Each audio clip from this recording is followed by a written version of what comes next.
Hello there. Welcome into a Friday edition of the show. So glad to have you, whether you're listening on your radio, streaming the show online at extrasports1300.com, or you've downloaded the Extra Sports 1300 app to do your listening. And that app, which is free to use and free to download, you got to download it and then you can use it in that order. It's sponsored by Diversus Health, mental health, and well-being for all. A veritable cornucopia of sports topics await you, and I'd love to get your thoughts at 719-247-1313. You could call or text the show that way, or you could reach out on X at Gingerly Tweets. Now, normally Friday, not a lot newsworthy going on because half the world is already on their way to the weekend. At least that's my theory. And it was going to be a quiet Friday leading up to kind of a nondescript game on Sunday at Empower Field, if we're being honest. Like, look, you are already kind of interested to see Jackson Dart and Cam Scattaboo. At least I am. There's a celebration going on for the Super Bowl 50 team, but that's not news. You know, that's kind of, if you're going to the game, that's exciting to be able to see. But kind of the idea about this Giants game is you just kind of, this is part of a longer run here that the Denver Broncos are supposed to go on here. So there's the Philadelphia game and then the Jets game, even though it was definitely supposed to be a part of this win streak that the Broncos can go on. It was in London, so there was a little bit of intrigue there. And then it's like it was supposed to be Giants, move right through that because no Russell Wilson starting. And then it's on, to the Texas teams as the Broncos just kind of blow right through this schedule to lead up to their showdown with Kansas City in a few weeks. But now it's become maybe the most interesting game on the Sunday slate.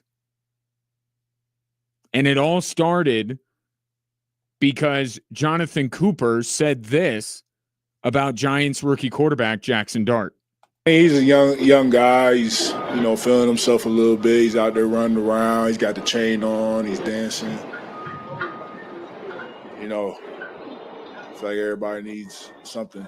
So, But we've went against QBs who have ran around in the pocket and have, tried to do stuff with their legs. So ain't nothing we haven't seen. So that started it. And we have to be fair to the situation. The Broncos picked this beef. And was it necessary for Jonathan Cooper to say what he said about Jackson Dart? What he's saying there is they've seen Jackson Dart dancing around, kind of clowning on the teams that he's played. And this is a defense that is not about to let any of that happen. So Jackson Dart was asked about it. And Dart said, quote, "I think a lot of guys wear chains and dance when they score touchdowns," and added, "I appreciate him following my dance touchdowns." Okay. Poking a little fun at the situation, but, kind of taking the high road, which is smart because I don't think Jonathan Cooper is a guy that you want to be picking a fight with. And growing up, for you or I, that would be the end of it. Right? Oh, maybe trade a couple barbs, a couple of quotes in the newspaper, we all move on to Sunday. Well, now social media exists.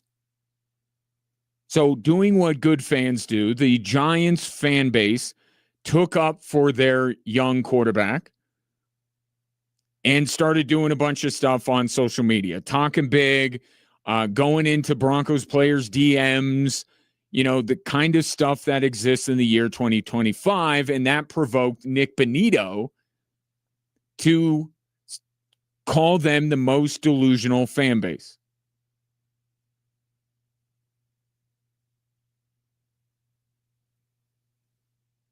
So then Kayvon Thibodeau gets involved and starts tweeting out GIFs of every movie tough guy that has ever existed. He tweeted out a GIF of Denzel in Training Day. Kind of weird one to do considering what happened to Denzel Washington in Training Day right after that scene where he's yelling at everybody when everybody is turning on him at the end of the movie.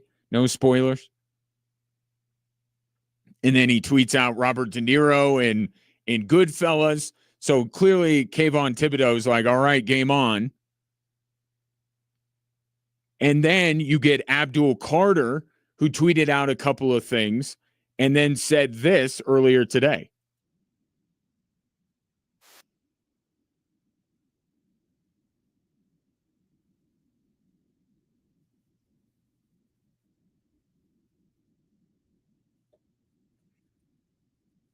So maybe Abdul Carter trying to lower the temperature just a bit while still being defiant.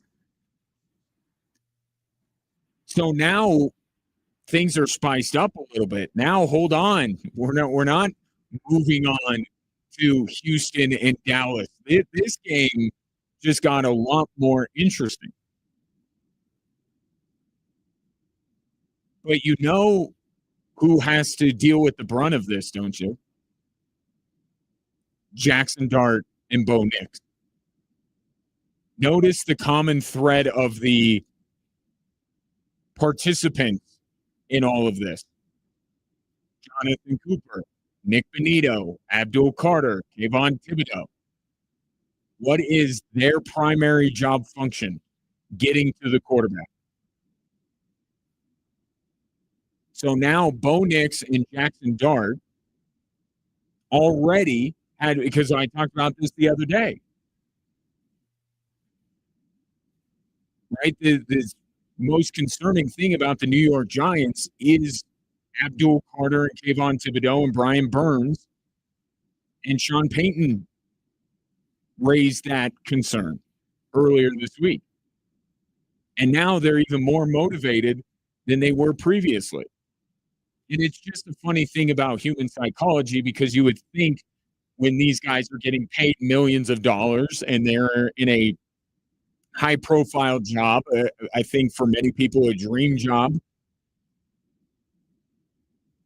you would think that there's not another level to be motivated. But with professional athletes, there's always another level, and this kind of stuff brings it out of them. So I think that while we all love this, Giants fans, Broncos fans, people covering the game, the two people that should absolutely hate all of this are Jackson Dart and Bo Nix, because they're going to be the ones that are punished because of it. So now it just becomes which team can do more of the punishing, which quarterback can withstand more of the punishment. And I was looking at this over the last 3 weeks since Jackson Dart became the starter for the New York Giants. His numbers with Bo Nix over the last 3 games are nearly identical. I mean, if you want to nitpick, Jackson Dart has been slightly more accurate with the football, and he's ran a little bit more. Bo Nix has thrown for more yards and has thrown one fewer pick, but that's about it. I mean, these guys, I have the numbers here. Jackson Dart, 66% completion. Bo Nix, 65. Jackson Dart, 675 yards total between passing and rushing. Bo Nix, 695. each with Bo Nix with 5 total touchdowns, Jackson Dart with 6, so you get the idea. Bo Nix has thrown 1 pick, and Jackson Dart's thrown 2. Their quarterback rating both between 91 and 92. And I don't know how you really separate. They both played the Eagles. Dart had the Chargers, the Saints, and the Eagles. Nix has had Cincinnati, Philadelphia, and the Jets.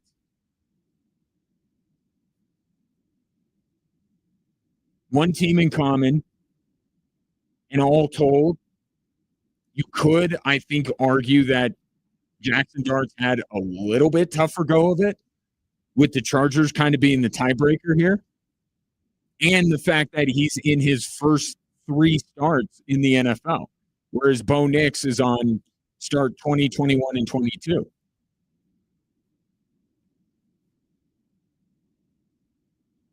So when I look at what quarterback is going to fare a little bit better on Sunday,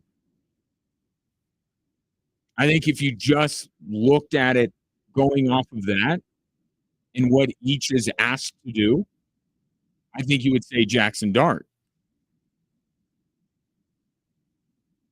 But it's the Broncos defense. Giants may have one of the best defensive fronts in the NFL. The Broncos have the best. And one thing I think for sure, and we've been talking about this all week, if you think this week is the week where Sean Payton's going to open things up and let Bo Nix sling it, you are crazy. I know there's petty Sean Payton. That guy exists. But petty Sean Payton is only comes out when Sean Payton, the guy that is maniacal about winning football games, when that guy is satisfied, when there is a game like, let's say, last year against New Orleans, right? When the outcome is not really a question, that's when petty Sean Payton comes out. I think he's going into this game already concerned with what the Giants do best. I don't think he had any plans to make this a showcase game for Bo Nix. I think this was going to be very much by the book, stick to that identity, which is running the football. And now with all of this, I think even more so. I don't think Sean Payton is, willing to satisfy any bloodlust the fan base might have for the Denver Broncos to blow out the New York Giants. In fact, you can make the argument that maybe Bo Nix needs a little bit more protection, given that don't forget, Calvin Throckmorton is one of the interior linemen lining up probably right across from Kayvon Thibodeau on Sunday. I don't think it changes the outcome of Sunday's game. I don't even think it greatly alters the game plan from these two teams. But watch when the Giants get to Bo Nix. Watch when the Broncos get to Jackson Dart. There's going to be a little bit extra on all of that. We're just the beneficiaries of it. A lot more interesting Sunday's game after what has happened in the last 24 hours. I'll take your thoughts on it. 719-247-1313. Coming up next, why it was only a matter of time for the second line of the Colorado Avalanche.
Welcome back, Drive Time Sports. It was only a matter of time. I think we all understood this for that Avalanche second line of Brock Nelson, Valerian Nichushkin, and Gabriel Landeskog to start to get things going offensively.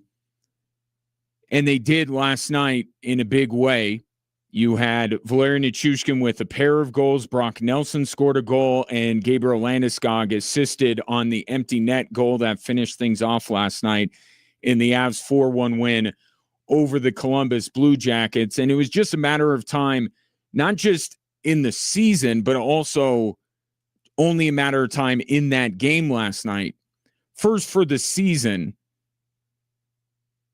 this is the most inexperienced line the Avalanche have in terms of playing together.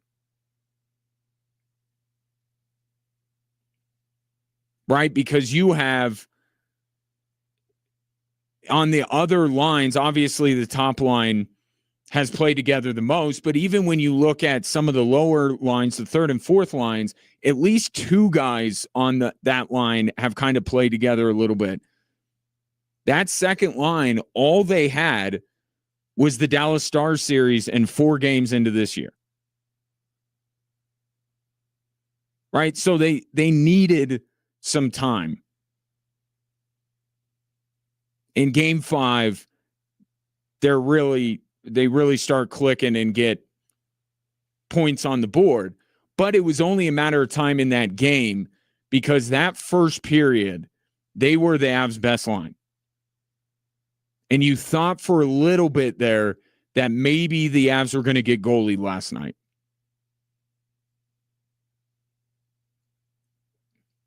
Elvis, the Columbus Blue Jackets goaltender, was phenomenal in the first period. But you watch the game and you just look at some of the numbers after that first period, and you're like, there's no way this is sustainable. If that, with all due respect, if that were Jake Ottinger or Igor Shesterkin in goal, then okay, maybe you think that it might be sustainable.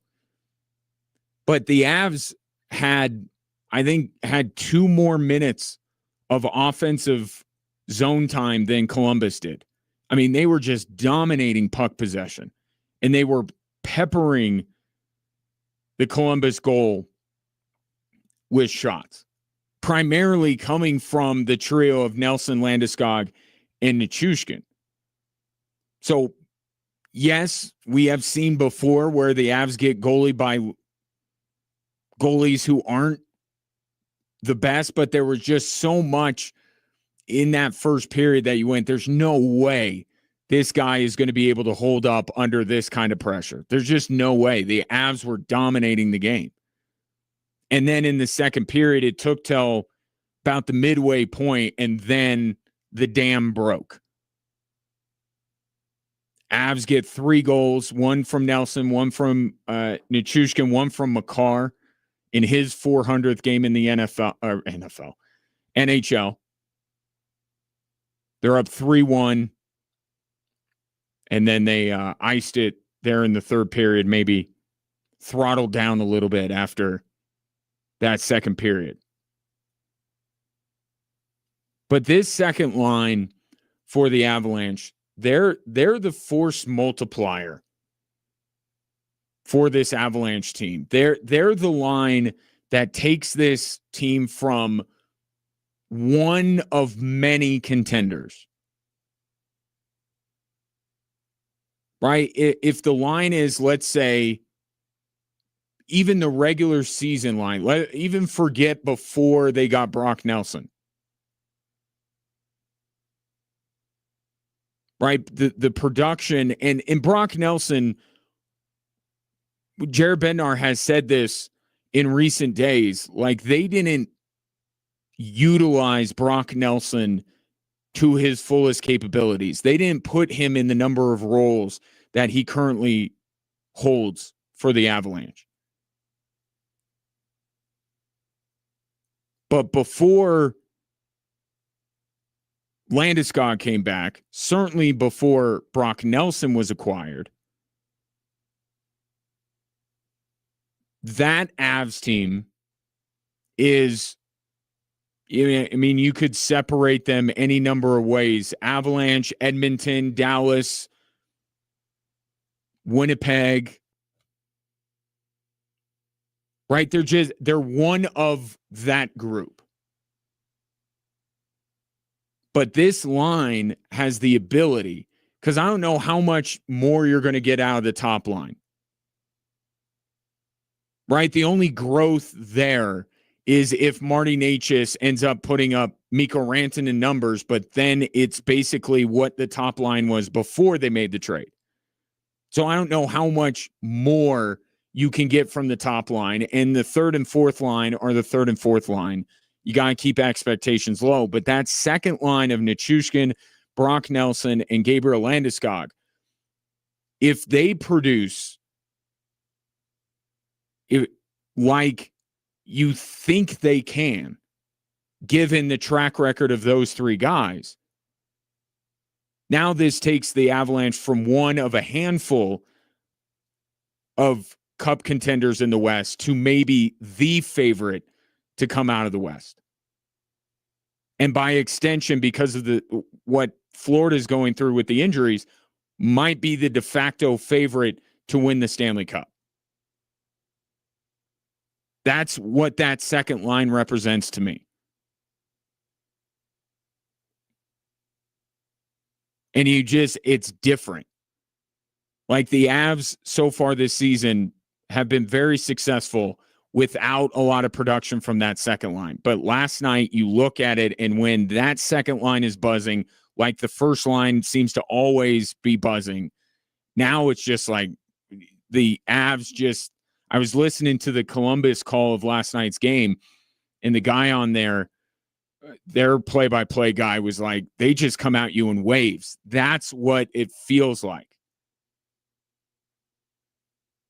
when the Avs have multiple lines that are producing at a high level. When they have the top six all working, that's what makes it feel like the Avalanche are coming at you in waves. When you're only getting the top three, then you feel like, okay, when are they off the ice? Okay, now we can kind of take a breath, a quick one, until they're back out there. You see how different it looks.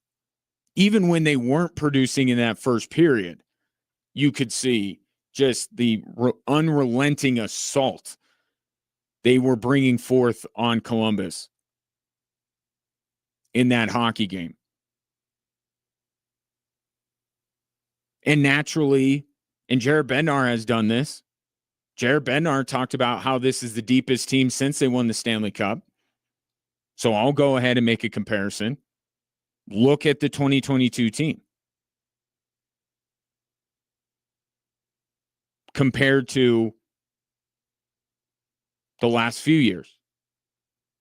The second line on the ice when the Avalanche clinched the Stanley Cup over the Tampa Bay Lightning was Gabriel Landeskog on one side, Valeri Nichushkin on the other, and in the middle was Nazem Kadri. Not saying Brock Nelson has to be Nazem Kadri, but if you get three guys playing at a high level, and Brock Nelson's been a good player in this league for a lot of years, they can replicate a little bit of that. And you think about where the Avs have been since. The rotating cast of characters on the second line center, the issues that Valeri Nichushkin has had, and Gabriel Landeskog being out since the Avs won the Stanley Cup. Like, we fixate on Nazem Kadri. They don't have Nazem Kadri, but they didn't have Gabriel Landeskog this whole time. Valeri Nichushkin was there, and then he wasn't, and then he was back, and then he wasn't again, and then he was back. So they haven't had a complete second line since 2022. Even if this line, because of Gabriel Landeskog, just because of age, because of maybe if Gabriel Landeskog is a little bit less than as a player, and Brock Nelson not going to put up the numbers Nazem Kadri did, like they're not going to be that. but they can be the best second line in the NHL. And depending on what Edmonton wants to do with Draisaitl and Connor McDavid, if they split them up, then the Avs have the best top line. So that second line makes all the difference for this hockey team. They're very good, bordering on elite without a really good second line. With a really good second line, they're scary. And they were last night in that 4-1 win. 719-24-7, 13-13. Take your thoughts on the Avs. Still have yet to lose in regulation. Got Boston coming up tomorrow night at Ball Arena. Coming up next, Mike Tomlin. He tried to warn us twice, and we did not listen.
With 59% of your vote, Rayanna Somerville of Fountain Fort Carson Volleyball is our Extra Sports Athlete of the Week, sponsored by Blackjack Pizza and Salads.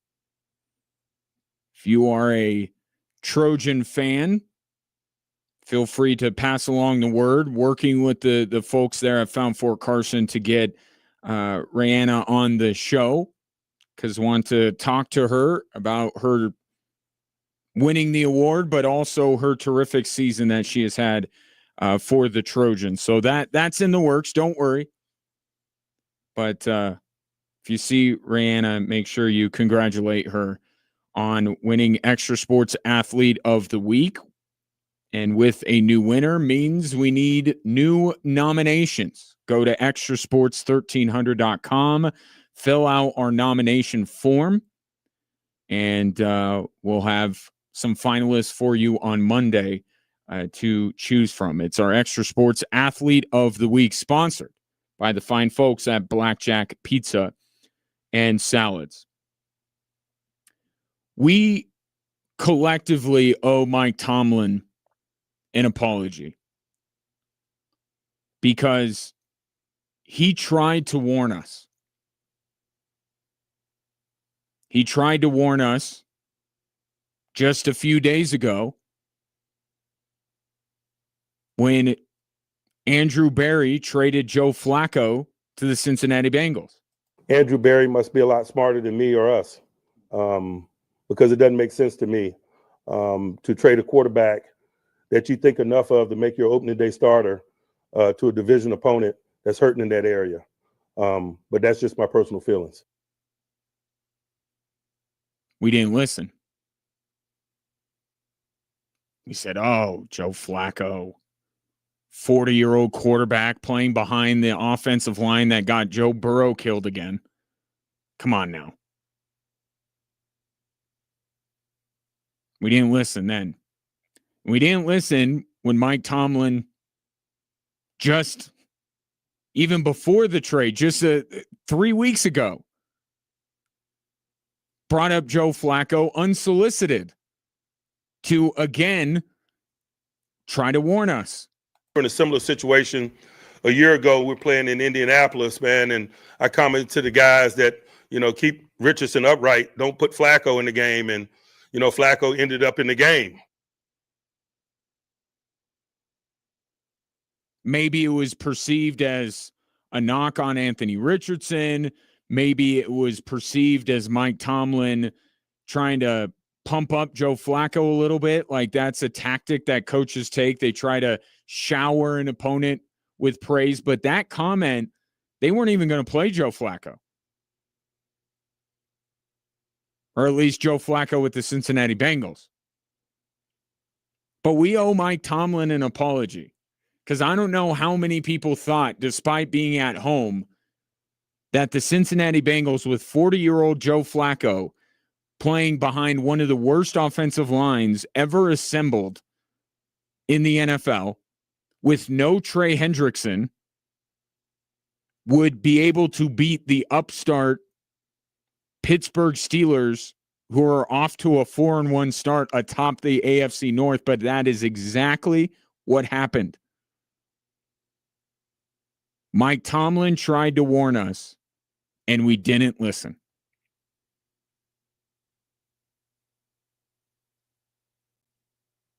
But this is also, to borrow a phrase from the great Jeff Fisher,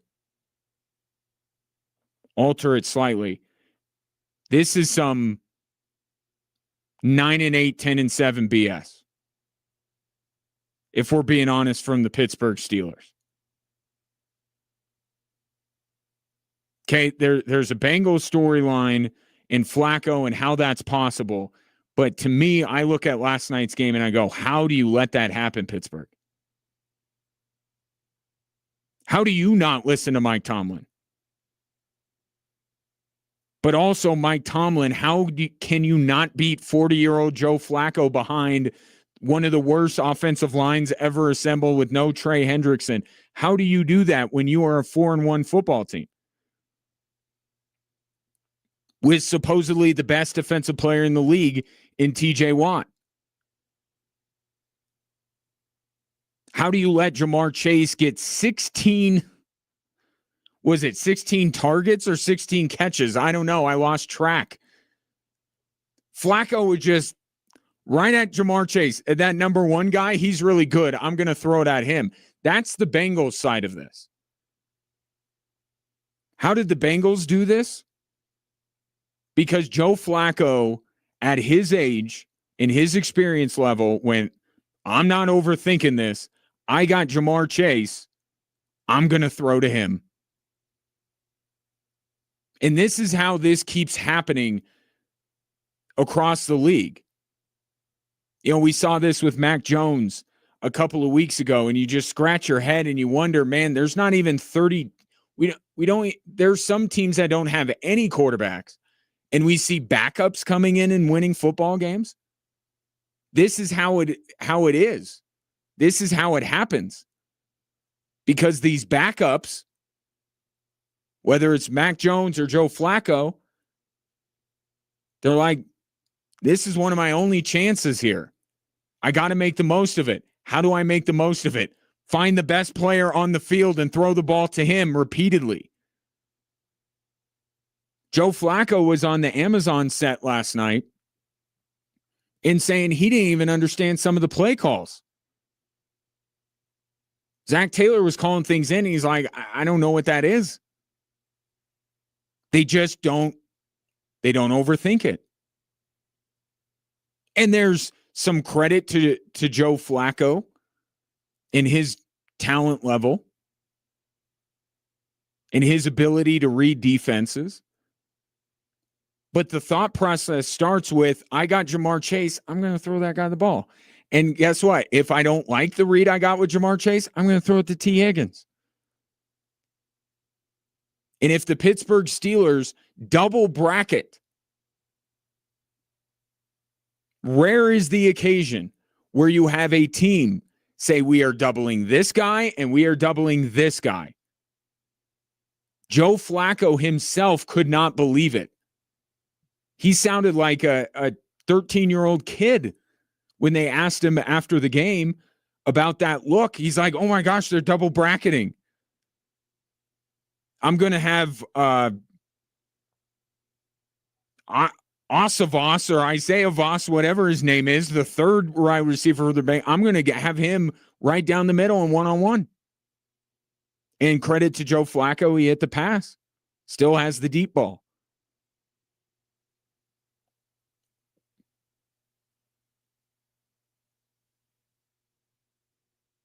But, like, as much as Joe Flacco is a great story, and as much as it shows that, hey, there are some quarterbacks that just, like Jake Browning, just couldn't make up his mind.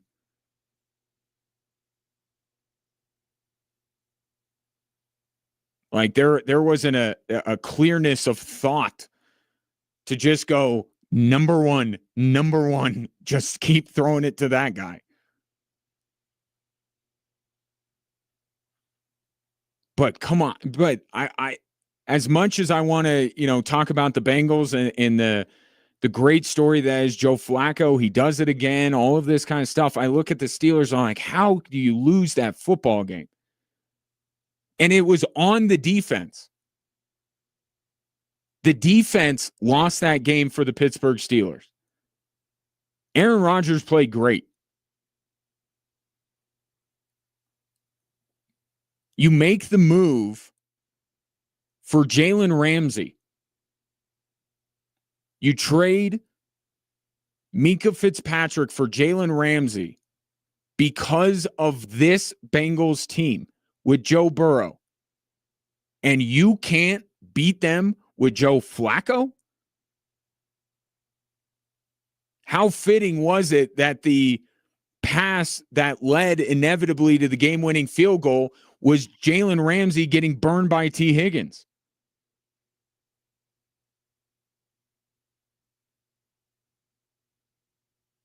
I mean, could you imagine the stranglehold?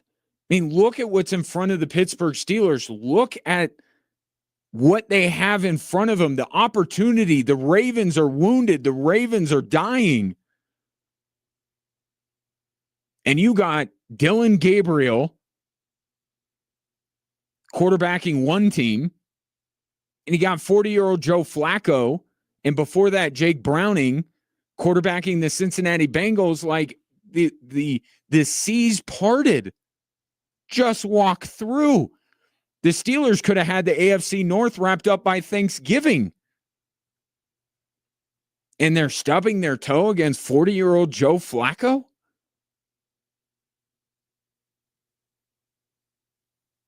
But you know what? It sounds like I'm picking on the Steelers. How we get one of these every week. We get one of these every week in the NFL. You know, cliches are cliches for a reason. Because they are widely accepted as a universal truth. And what is the cliche in that sport? Any given Sunday. Now, they play on different days now. But this season has truly embodied that cliche. Because every single week. What was it before this one? Mac Jones and the 49ers beating the Rams.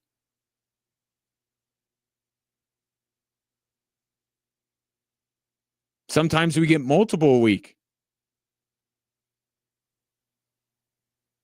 I didn't see anyone picking Denver to beat Philly. Or for that matter, anybody picking the Giants to beat Philly the following week. You know, I had Ken Belson, the author, on yesterday talking about his new book, which just basically chronicles how the triumvirate of Roger Goodell, Robert Kraft, and Jerry Jones have turned the NFL into this behemoth.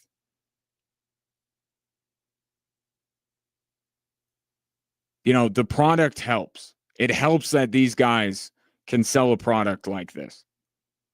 People are making fun of last night's game, the Unk Bowl, the Icy Hot Bowl. And it turned out to be a phenomenal football game with a wildly unpredictable finish. Or unpredictable outcome, I should say. The finish was quite predictable if you were watching the game. You're like, Bengals are going to win this. You didn't think that going into the game. Helps to have a product that puts out this much chaos. You know, it's funny.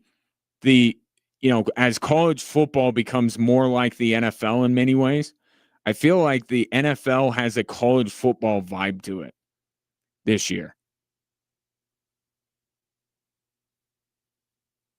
Because in the NFL, it's corporate, it's buttoned up, it feels not predetermined, but it just feels like, even though with that phrase, any given Sunday, people kind of throw it away, and it's just like, yeah, you would expect the unexpected more at the collegiate level, right? The upsets. We're getting those in the NFL this year. So Steelers aren't alone. They're not the first team. They won't be the last team.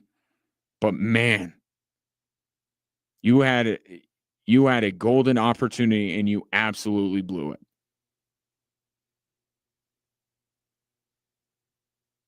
And just think about how the conversation changes. Now you're like, Joe Flacco with the Bengals? Question mark? Bridging to Joe Burrow's return? You're looking at the news wire, like, how long until Lamar Jackson comes back for the Baltimore Ravens? I guarantee you the Steelers are thinking that today.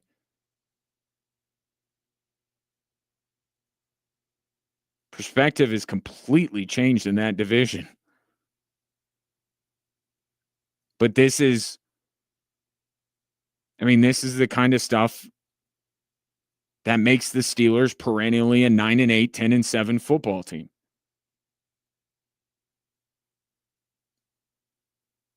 Even with a chance to really run it up, right? Start racking up the wins. They just can't figure out a way to do it.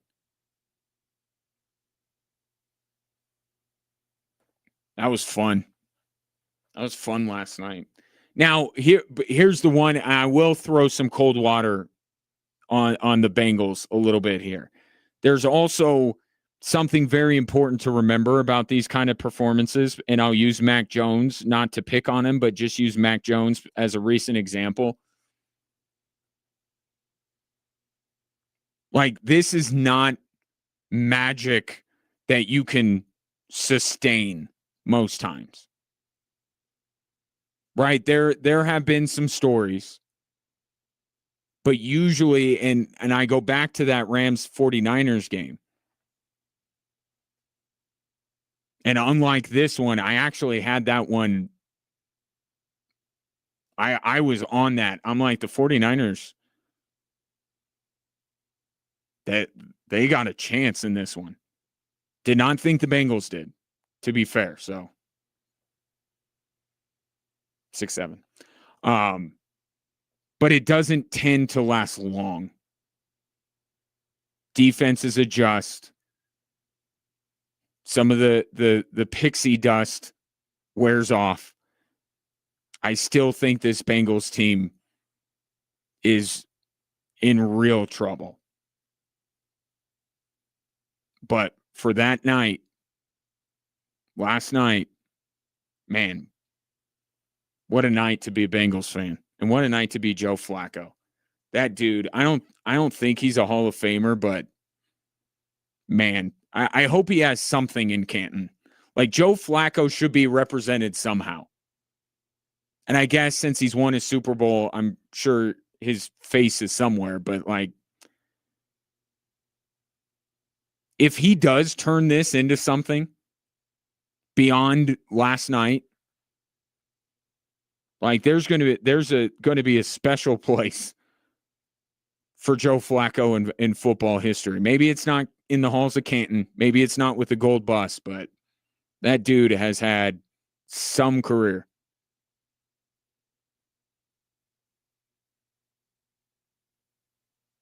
And he did it again last night. 719-247-1313. Take your thoughts on the Unk Bowl. Coming up next, we'll also shift our focus back to the Giants and Broncos game. Gotten a little bit spicier with some of the back and forth with the guys that are tasked with getting after Jackson Dart and Bo Nix.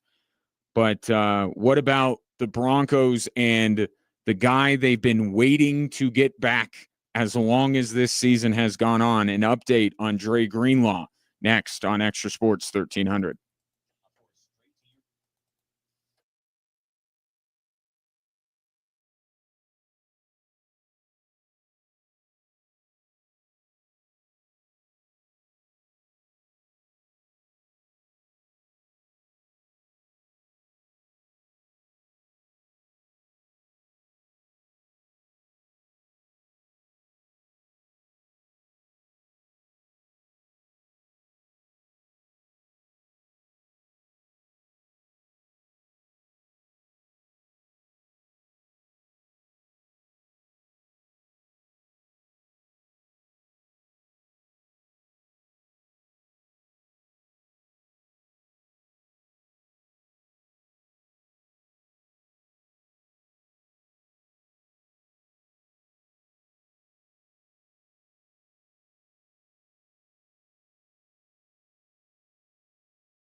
Welcome in hour 2 on this Friday. Glad to have you. Appreciate you watching the show on YouTube, Twitter, Instagram, Facebook. You can find it in all of those places. The place to go, all the same, at XTRA Sports 1300. And while you're there, you can drop a comment. I would appreciate that. I'd appreciate even more liking, following, subscribing, and telling your friends. We thrive on word of mouth advertising around here. Hugh Johnson of the Gazette will be my guest in the next segment. Air Force hockey back in action at Cadet Ice Arena. Actually, that's where I'm heading in a little bit. I'll be alongside Jay Ritchie for the call against St. Thomas, another ranked team coming in to Cadet Ice Arena. That makes 3 in 2 weeks' time. And then Colorado College looks to continue their strong start to the season. They're up in Michigan, not taking on the Wolverines, but we'll get the lowdown from Hugh on how good one of the other, there's a lot of hockey schools in Michigan, how good this one is, and then a little Switchbacks conversation as well, as their home finale is tomorrow, and it does not look like anyone across the USL Championship is going to help out the Switchbacks. But in the meantime, Sunday's game, temperature has gone up a little bit with this back and forth. Started with Jonathan Cooper mentioning Jackson Dart's dances in his chain.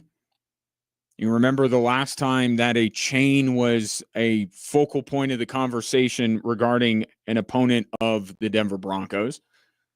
And coincidentally enough, Aqib Talib will be in the house on Sunday. And then it devolved into a social media spat, and Giants fans were getting in the DMs of Nick Bonito, and Nick Bonito called them the most delusional fan base. Which is an interesting question. If we want to get into it, I think I do. Who is the most delusional fan base? Let's just say in the NFL, because I can think of one off the top of my head across all sports. I think Lakers fans are up there when it comes to their delusions of grandeur, especially right now. Like, there's something behind those delusions, right? When you are the Los Angeles Lakers and you've won as many titles as they have, you kind of understand it. It's like, you know, in the movie Joker, at the end, you're like, I don't like this guy, but I kind of understand where he's coming from. I understand that he just didn't wake up one morning and was this way. It's kind of the same thing with Laker fans. They didn't start off delusional. They won a bunch of titles, and it made them think that they're just going to win every single title from here on out. I would say Laker fans are quite delusional. I would say as a city, I think New York might have it. Right? When you are the home of Linsanity, it tells you how quickly things can get carried away.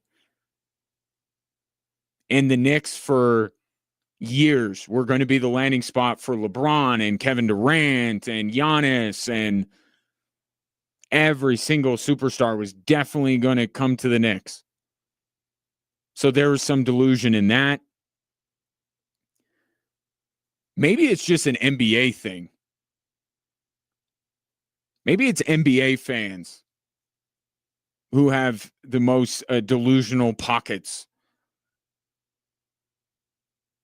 In the NFL, I get, like, New York things get hyped up. And right now you have Jackson Dart and you have Cam Scatterboo. And right now you're coming off the win against Philadelphia and you feel like anything is possible. I get it. Like, Is there a fan base that is truly delusional for no reason? Like there's nothing behind it. And you're just like, why do you keep thinking things? If Jackson Dart and Cam Scatterbo were playing in Denver or Vegas or Dallas, or like those fan bases would be going nuts. So like, I get it, but also I don't know if this is the next great duo in New York sports. It could be a little Linsanity-ish. Broncos are hoping that doesn't sweep through Empower Field on Sunday. I don't think Cam Scatterbo can be an elite running back in this league. But again, anyone could have had him at any point. I'm not saying Cam Scatterbo first-round pick. He's not in the conversation with Amarion Hampton or Ashton Genty, but I mean, how many teams, including the Giants, passed on him multiple times? And just to get that kind of a player in your building. And then Dart, I wasn't super high on him coming out of Ole Miss, but I have evolved on this topic when it comes to quarterbacks, where they land. And do you have an organization that is committed to you, and it starts with the head coach, and it seems like Brian Daboll is head over heels for Jackson Dart. And that is half the battle.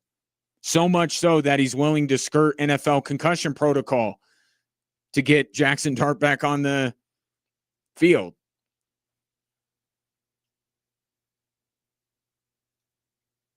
So I don't know, maybe there's a there with Jackson Dart. No, Malik Neighbors, no, not the rest of this season, but Malik Neighbors is an elite weapon. Daboll has done this before with the guy that's in Buffalo right now. But it's too early. I mean, it's too early. Right?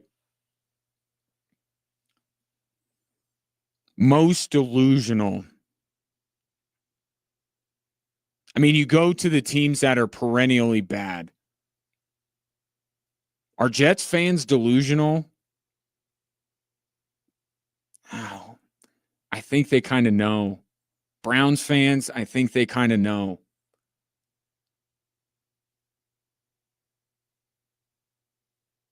I think if you were ranking them, I've been here long enough, I could make a compelling case when it comes to Broncos fans. I could. I'm seeing it right now with Bo Nix. Saw it with Paxton Lynch. Saw it with Drew Lock. Russell Wilson, that's not on you. That's not on you. We all were duped. We didn't listen to Richard Sherman because he was very loud, and we didn't want to listen to that. Don't blame you. Russell Wilson's not on you. But like Drew Lock, things got a little bit. Tim Tebow. Remember that guy? Remember what that was all about?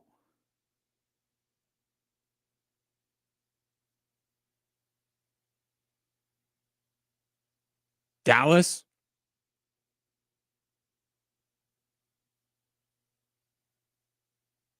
I don't get a delusional vibe from the Cowboys. They're pretty grounded in reality this year with the trade of Micah Parsons. Like, they kind of know. It's an interesting question.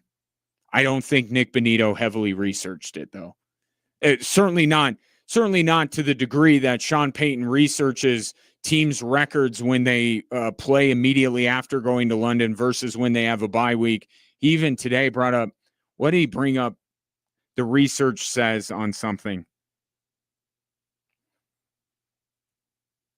Like, I know too, I very much want to hear the next thing that comes out of Sean Payton's mouth when he either prefaces it by saying, I did the research, perk your ears up because you're going to hear a doozy.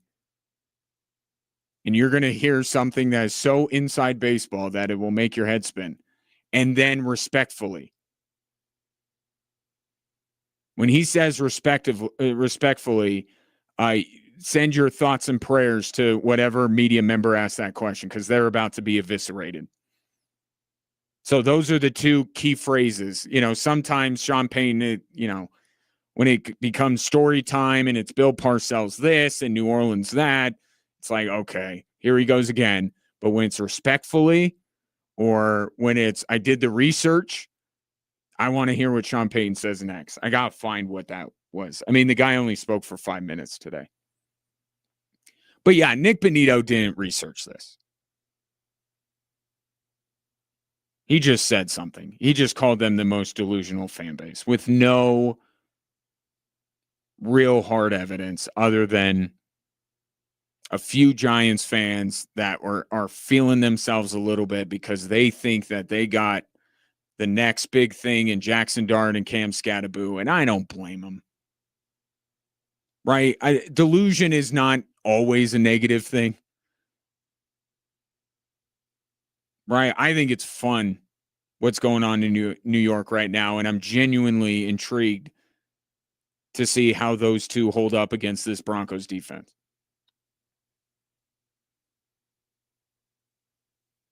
But the Broncos started it. Jonathan Cooper, he didn't have to mention the chain. Didn't have to mention the chain. Didn't have to mention the dancing of Jackson Dart.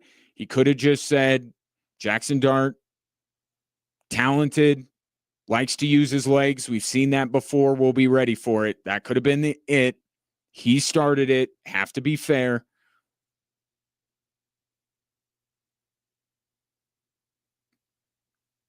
But it's made I think it's made Broncos fans a little bit more excited for Sunday, that's for sure. In addition to everything else that's going on, the Super Bowl 50 celebration, one thing that Sean Payton did say is that there would be more Broncos alumni at Empower Field Sunday than there ever has been. And it's not just Super Bowl 50, but it's Demaryius Thomas getting into the Ring of Fame. Like, that's, if you're going up to the game, you're going to have a blast.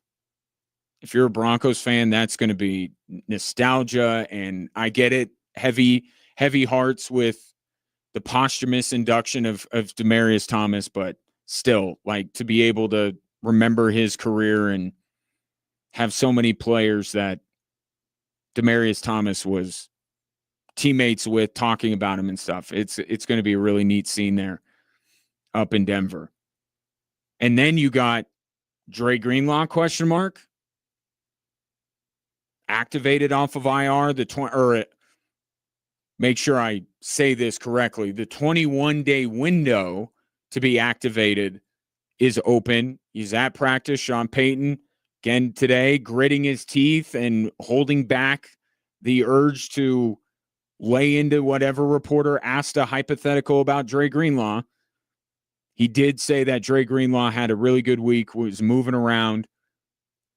And Corey Roldan of KKTV was on the show yesterday, straight from Nick Bonito,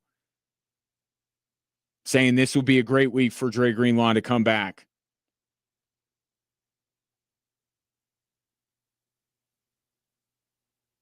I don't know. I think with Dre Greenlaw, I think he's an abundance of caution guy. Like, if he's 100%, if he's ready to go, then you go. Like, if he's ready,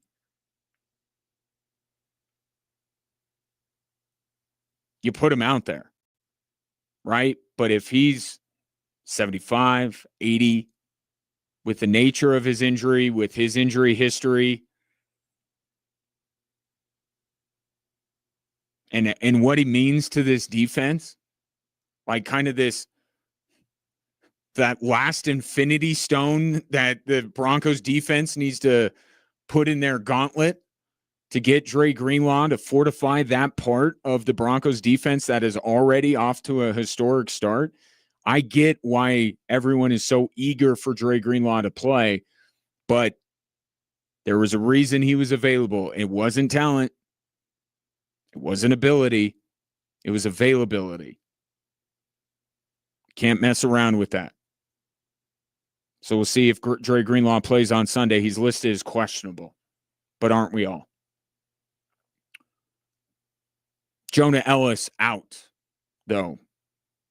Can't say that according to the Broncos injury report. 719-247-1313. Take your thoughts. Broncos-Giants, and if you have a vote for most delusional fan base. I think New York is the most delusional sports city. And just because it's like this microwave that any good thing that happens gets, it becomes the biggest thing. And they don't have, like, the Yankees bowed out again in the playoffs. They haven't won a World Series since 2009. Giants, it's been a while. Jets, it's been forever. Knicks, it's been forever.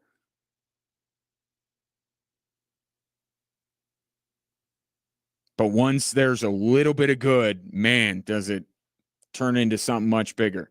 So New York, I don't know if the Giants are the most delusional fan base, but the city where the Giants fans reside in might be the most delusional sports city in America. I think I can say that. Take your thoughts. 719-247-1313. Coming up next, talk a little college hockey. CC, Air Force, off to good starts. What's next for them on the early part of this season?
That national keyword for the 5K a day, in case you're interested in winning $1,000, I got to imagine you would be. It's grand, coincidentally enough. GRAND. Text that to 95819, and you'll be entered to win $1,000 with our 5K a day. And make sure you're listening all day, Monday through Friday, for your upcoming chances to win in the 5K a day.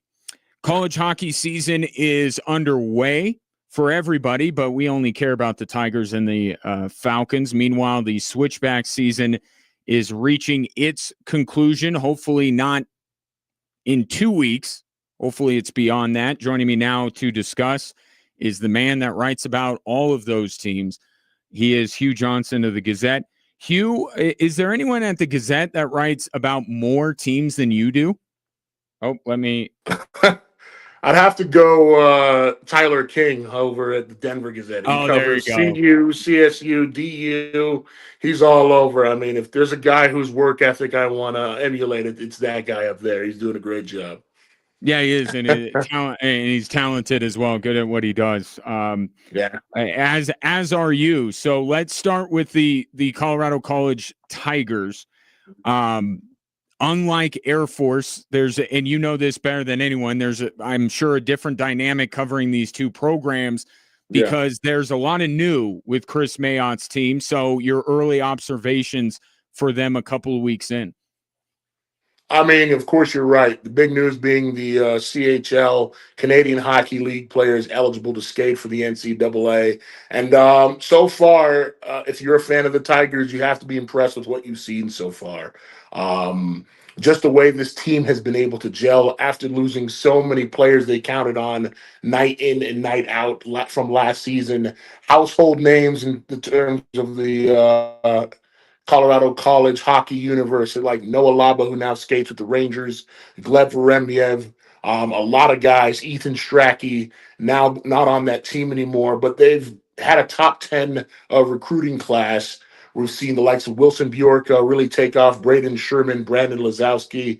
A lot of these guys from the Western Hockey League where assistant coach John Lidgett has ties, and it's come together well. The Tigers are able to create offense consistently. They've scored 4 goals at least in every game, and every game they've won, And yeah, it's come up together a lot quicker than I expected. Has it come together quicker than Chris Mayotte thought? Probably not. I think getting that opening night win against then 10 ranked UConn was a big statement for Chris Mayotte Tigers. He said he's been seeing the way this team has performed all preseason, the way they can compete for 60 minutes, the way they don't deviate from the way their style of play and the game plan. It really just that win just confirmed what he'd seen all offseason, is that he's got a very talented group. And when they can play a full 60, stay out of the penalty box, they're going to be a very difficult team to deal with. How difficult is Northern Michigan to deal with? By the record, not very, but it is, they're 0-4. They've been swept by UMass, Ohio State. It's kind of a gauntlet for the Wildcats up in Northern Michigan. They get CC, who's ranked 19th this week. And then they go up to, they're going to go to Michigan State and then face them, and they're high ranked, I think top 5 as well. And so it's a real a gauntlet for the Wildcats. You kind of feel a little bit bad for them. But I mean, this is college hockey. There's parity all over the place. No one wants to get swept. No one wants to get beat. I'm sure they're itching for their first win. So we'll see how they perform this weekend. Speaking of gauntlets, Air Force welcoming in another very good team that will be going up against Colorado College routinely moving forward, not now, but next year and beyond. That is St. Thomas. So let's do kind of the reverse. First, tell me, compared to Colorado College, and I don't know that St. Thomas, with all due respect, is DU's level, but what kind of challenge do they present to Frank Serratori's bunch tonight and tomorrow? I mean, obviously they're going to be hungry for a win. They're coming off being swept against North Dakota. Lucas Wallen, their senior forward, he has 3 goals on the season. So, I mean, already a hot start for him. But basically, you've got a talented team. And again, in the college hockey universe where it's very competitive, they didn't have a win last weekend. So they're going to be itching to get another win on the board. And the French Territories guys are going to be busy with this challenge. I'm going to test you, Hugh Johnson of the Gazette. I'm going to ask you a question, but then I'm going to tie one arm behind your back. Biggest thing that has stuck out to you, not named Connor or Clafton for Air Force? Biggest thing that has stuck out for me, it's a couple things, and they all have to do together. It's the fight in which we've seen from these Falcons. You mentioned at the top the gauntlet they faced. They had an exhibition match at Omaha. They hosted Denver, which was number 5. They're still ranked number 5. They hosted CC last week, and they've acquitted themselves well in all the contests without the CHL players because to be a member of a service academy, you have to be a U.S. citizen, so that kind of blocks them out of that advantage in college hockey now. They forced overtime against Omaha, scored 2 goals in the third period. They held DU scoreless for 55 minutes, and they were up 2-1 against CC. Hang on, Hugh, not to interrupt. I don't want to be rude. They held them scoreless for 60 minutes. Let's be real about that goal. That was not a goal.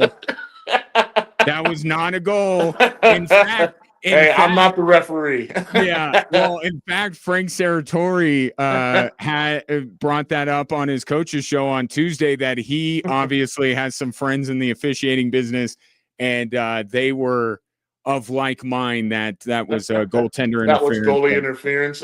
Yeah. But the call was the call, unfortunately for the Falcons. You're right. But, they've done all that, and they've done it with a relatively young group. The 3 guys you got to watch out for is that top line: Will Dawson, Nick Sajovic, Sam Stitch.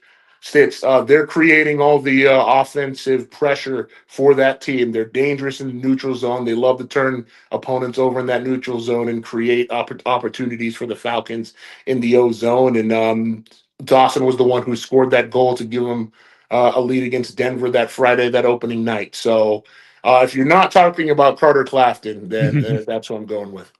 Yeah, Carter Clafton, a school. I'll just call it a school record. I do this with Air Force women's basketball. It's like they're first in the Division I. No, it's just that. So Carter Clafton, single game saves record, with all due respect to the Falcons before they got in a conference. He was brilliant on Friday, and they afforded themselves well against Colorado College. And I'm going to bring this up on the broadcast tonight with Jay.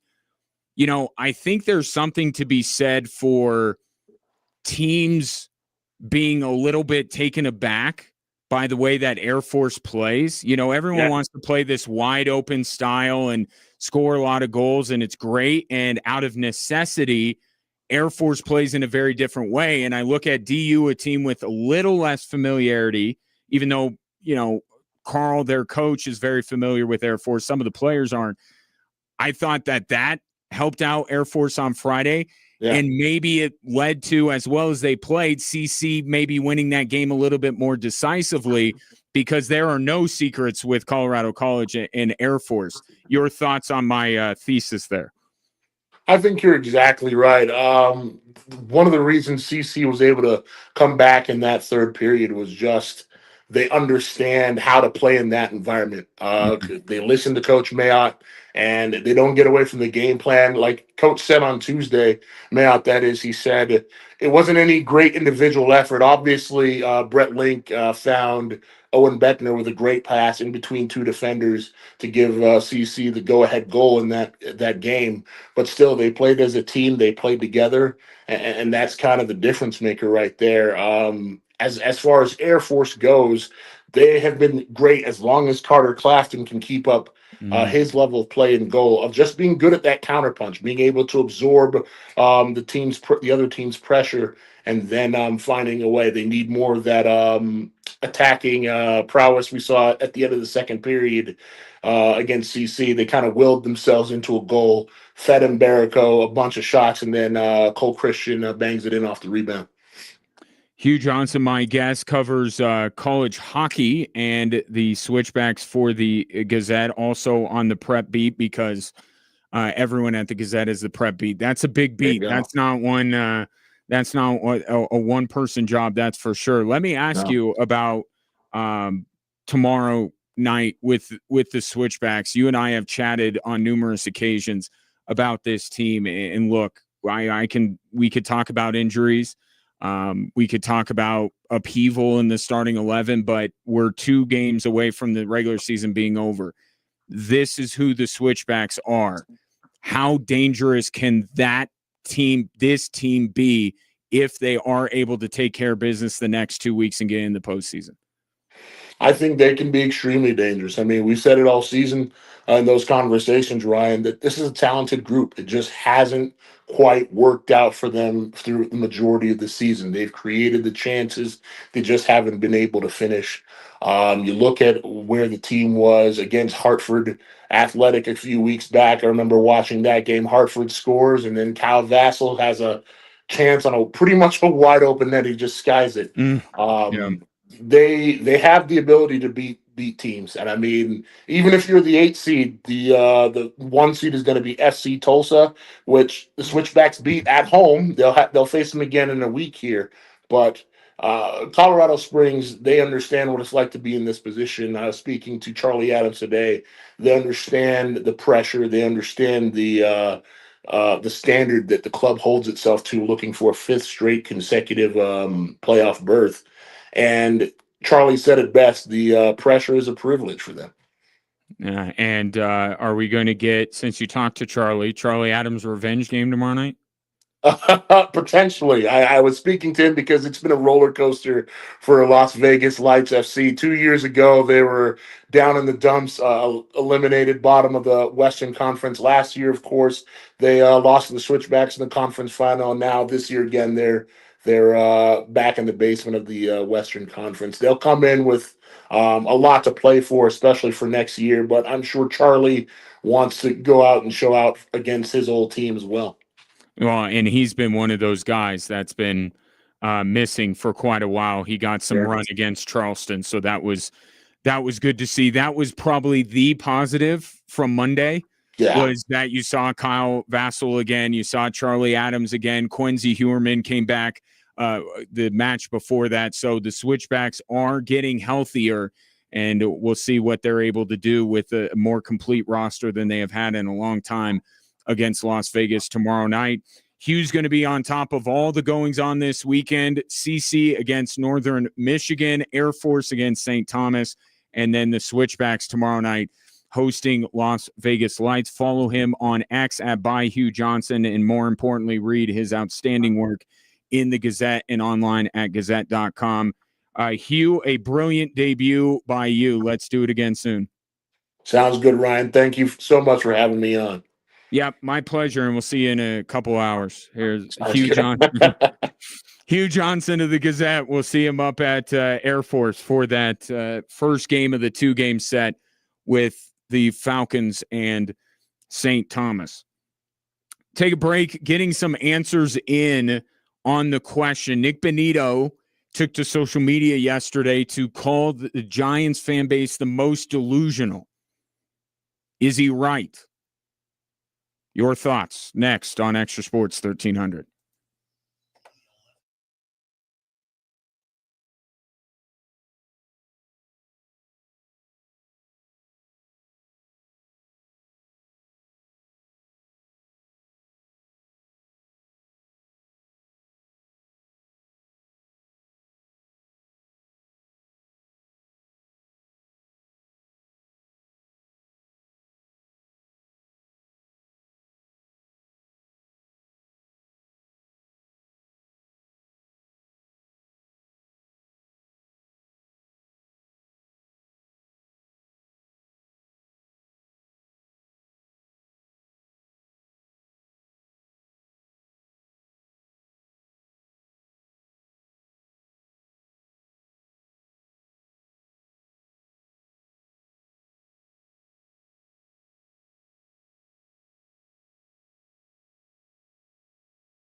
Switchbacks close out the home portion of their schedule with Las Vegas Lights tomorrow night. It is blackout night. See what they did there? So come dressed for the occasion. Kickoff is at 6. Fireworks to follow. If you would like to go, I have a 4-pack of tickets for the 13th texter to text Switchbacks and their name to 719-247. 1313. Let's get to some of your thoughts on this Friday. Joe Flacco out dueling Aaron Rodgers in the battle of the Unks. How can the Steelers let this happen? Everything was going so well for the Steelers. Sean Martinez, you hear him on 740 KVOR. You hear him on the traffic reports in the morning here. His Buccaneers might be the only team in the NFL that has been resistant to this losing a game they have no business of losing stuff that everyone else seems to be dealing with this year. But he says, producer Ray said he was nervous about Joe Flacco before last night's game. Same thing could be New York Giants over Denver. Ray did not express that to me yesterday. I will take you at your word. What I did get from producer Ray last night was a text blaming me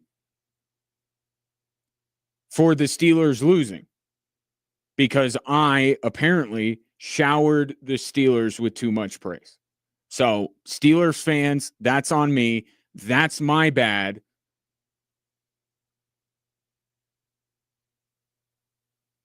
It's not the guy that couldn't cover Jamar Chase or get to Joe Flacco. It was the guy that was too nice about the Pittsburgh Steelers that was blamed for the loss. So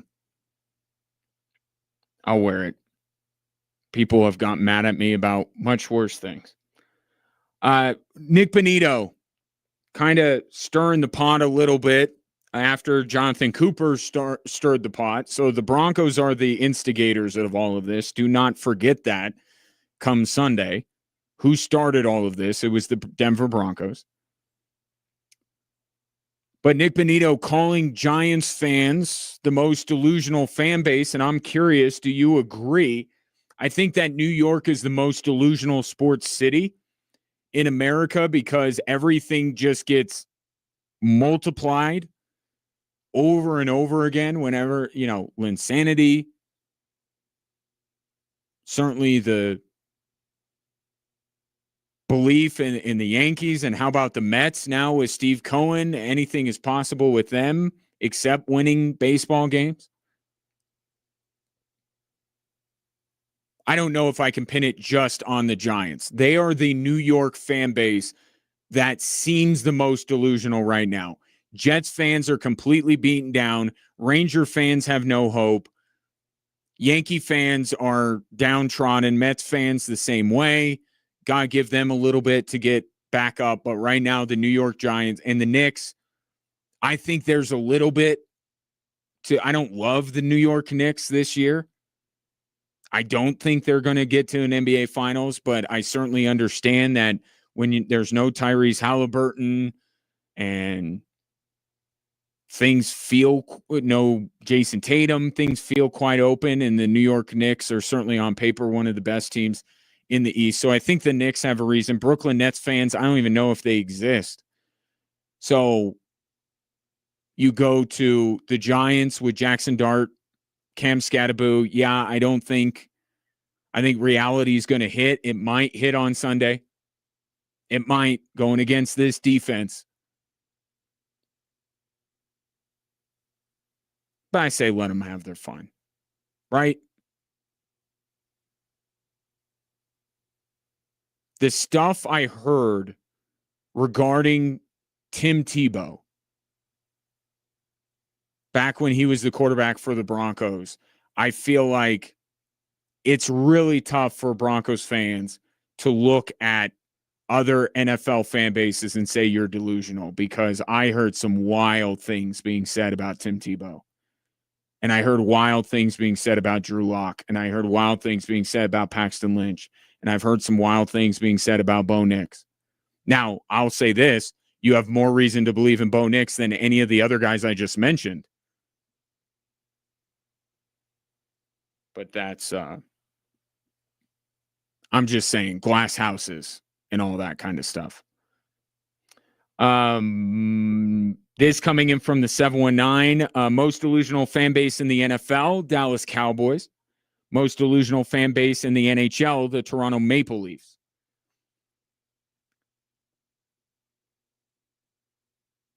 I got pushed back a little bit on Toronto because, in fairness, why in the world can they not get to a Stanley Cup? Like, I know now they don't have Mitch Marner. So, okay, there's your reason. But when they had Marner and they had Austin Matthews and the collection of talent that Toronto's had, you can kind of understand why Toronto, at least recently, had reason to think that they were title contenders. I remember one year I thought Toronto was a title contender. And then I very quickly grew out of that awkward phase. This from the 719. Hey, Kaufman, the most delusional fan base is right in your backyard, Broncos fans. I think they're up there. And what causes the delusion? Actual success. Right? That's what you have to give Broncos fans. Right? They went to a lot of Super Bowls with John Elway, ended up winning 2 of them. Then things got a little bit bad. Then Peyton Manning came in. They won again. I understand it. It's not delusional without something behind it. But what they have been about Tim Tebow, Drew Lock, I think to an extent with Bo Nix, I think there's an argument. Most delusional? No. But they're on the short list, I think. I like this from Brett. Perhaps Denver or Colorado should be included in the most delusional sports markets as long as people continue to pay money to go see the Colorado Rockies baseball team.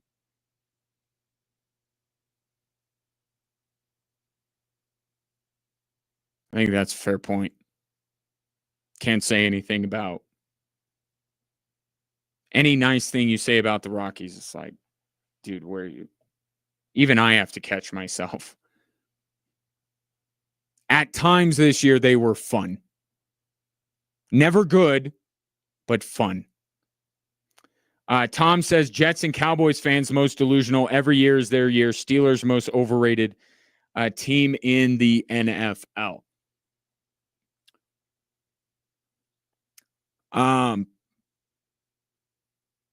don't know. I have a Jets fan in my family.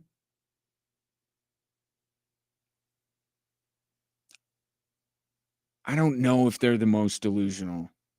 I feel like the Jets have been beaten down quite a bit. But that's 2 votes for the Cowboys. 1 for the Broncos, 2 for the Cowboys, 1 for the Jets.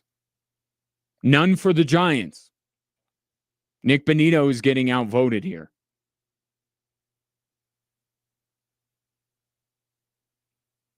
And the Steelers thing. Not to get too carried away with what happened last night, because we do tend to do that in the NFL, because a result lives for longer.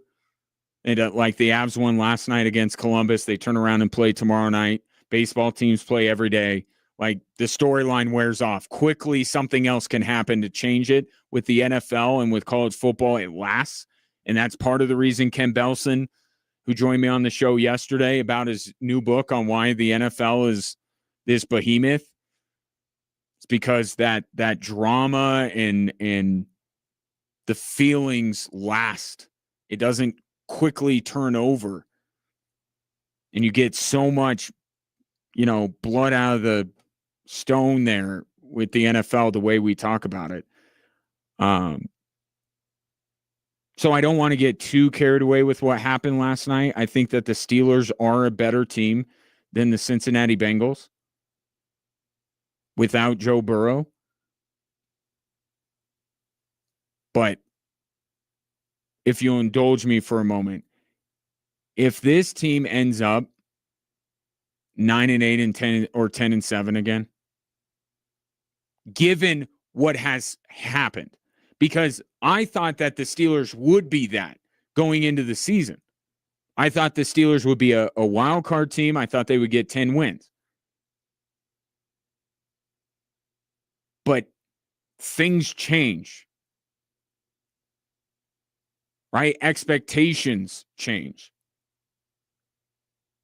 Steelers had it opening up to where they could run the AFC North. Ravens are battered and bruised.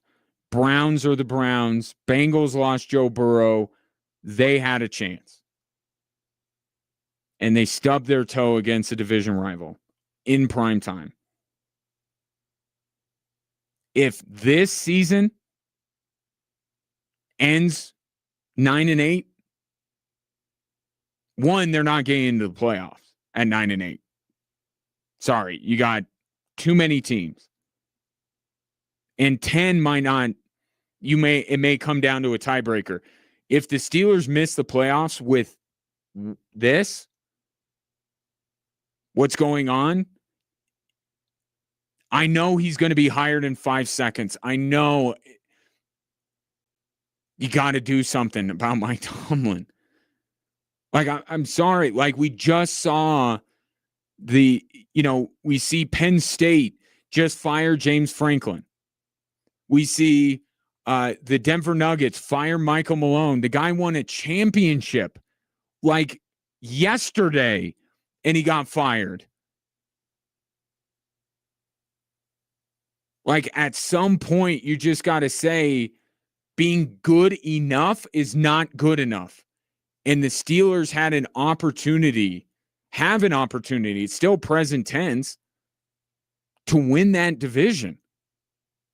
They should win that division. If they don't, I think you got to think about it. And yes, Mike Tomlin will get a job immediately. But you got to do what's best for you. You got to run your own race. Keep blinders on. Do what's best for your organization. Just one game. But they don't take advantage of this. Got to make a change.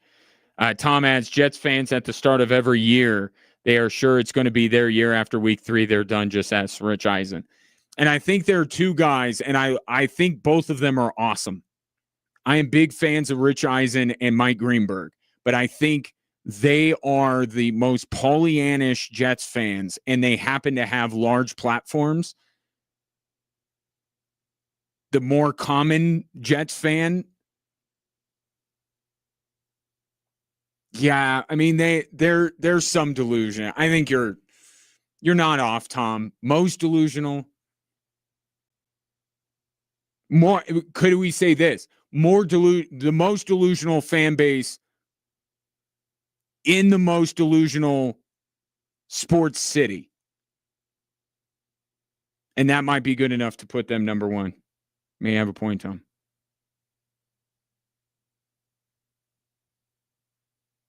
And we'll see on Sunday. If Jackson Dart gets smacked around, then maybe Nick Benito's right. But if Jackson Dart weaves some magic along with his sidekick Cam there, oh boy. And it's really going to get crazy. Looking forward to it, though. Thanks, Jonathan Cooper, Nick Benito, Abdul Carter, all of these guys adding to the mix. Sunday just got a lot more fun.